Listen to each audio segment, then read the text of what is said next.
आज सीमा को देखने प्रकाश और उसकी माँ सुशीला आई हैं। देखो बहन, बिटिया तो तुम्हारी हमें पसंद है, लेकिन हमें दहेज में 20 लाख रुपए चाहिए। अरे माँ, इतनी बड़ी डिमांड! क्या तुम उनकी हालत नहीं देखती? क्या वह हमारी इतनी बड़ी डिमांड पूरी कर सकेंगी? अरे हम इतने अमीर परिवार से हैं तो खाली बेटी थोड़ी ना लेंगे। हाँ तो बताओ बहन, क्या ये रिश्ता तुम्हें मंजूर है? अगर मंजूर है तो हम शादी की बात आगे बढ़ाते हैं।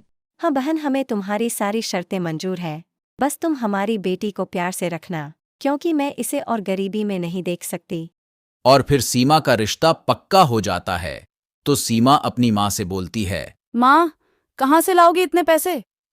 अब हमारे पास तो इतने पैसे भी नहीं हैं। तुम इतनी बड़ी रकम कहाँ से जमा करोगी?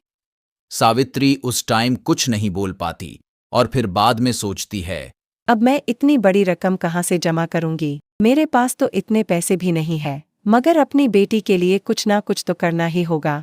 मैं अपनी बेटी का इतना अच्छा रिश्ता ऐसे ही हाथ से नहीं जाने दे सकती। शायद उसे अपनी ससुराल में कुछ आराम मिल जाए।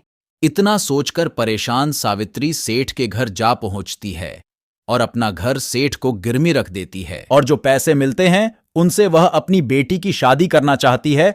सेठ जी, मेरा घर गिरवी रख लीजिए, लेकिन मुझे कुछ पैसे दे दीजिए। मैं अपनी बेटी की शादी करना चाहती हूँ। देखो, यह पैसे तो मैं तुम्हें दे दूंगा, लेकिन अगर तुमने मेरे पैसे टाइम से जमा नहीं किए तो मैं तुम्हें तुम्हारे घर से निकाल दूंगा। यह बात याद रखना। इसके बाद सीमा की शादी धूमधाम से होती है और जितनी भी दहेज की रकम थी सारी सावित्री उन्हें दे देती है।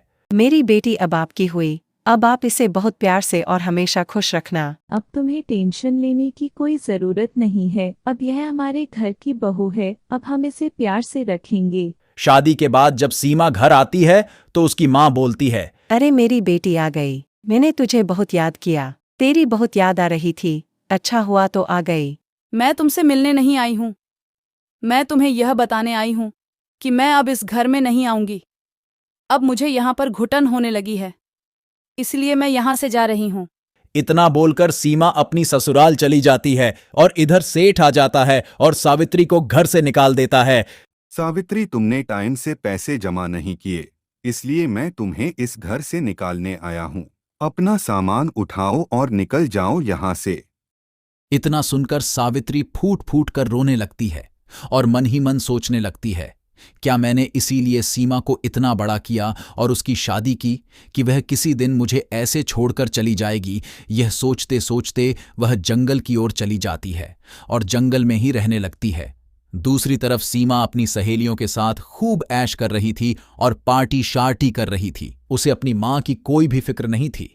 सीमा प्रकाश से बोलती है, प्रकाश, मुझे भी पैसे दो। मेरी सहेली डायमंड का हार लेकर आई है, मैं भी हार लेकर आऊंगी। सीमा, अगर तुम बुरा ना मानो तो मैं एक बात कहूँ। तुम्हारी माँ ने तुम्हें कितनी परेशानियों से पाला है और तुम्हारी शादी की पता है क्या कीमत देनी पड़ी है उन्हें। वह बिना घर के रह रही हैं।